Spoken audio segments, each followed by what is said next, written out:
Yalnızca bir kırıntıydı içime düştü günde vakitsiz anda. Bilmediğim bir melem beni alıp götürdüğünde o yerlere bak. Keder ve bu dağlardan başka yaşamda anlamı var mıydı? Var mıydı? Keder ve bu dağlardan başka yaşamda anlamı var mıydı? Var mıydı? Aradım aşkı bulduysam sendedir. Ya bu benim içimde dolaşan da kimdir? Ya bu benim içimde mekan tutan da kimdir?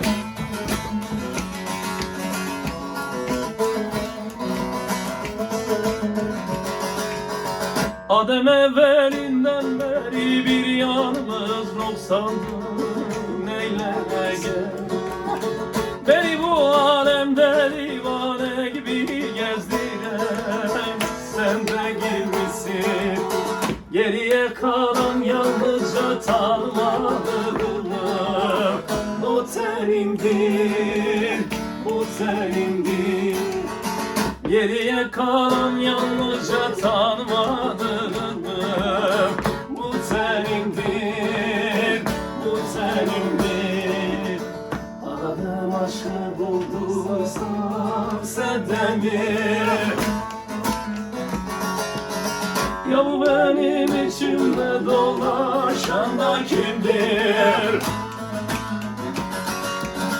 Ya bu benim içimde mekan tutan da kimdir?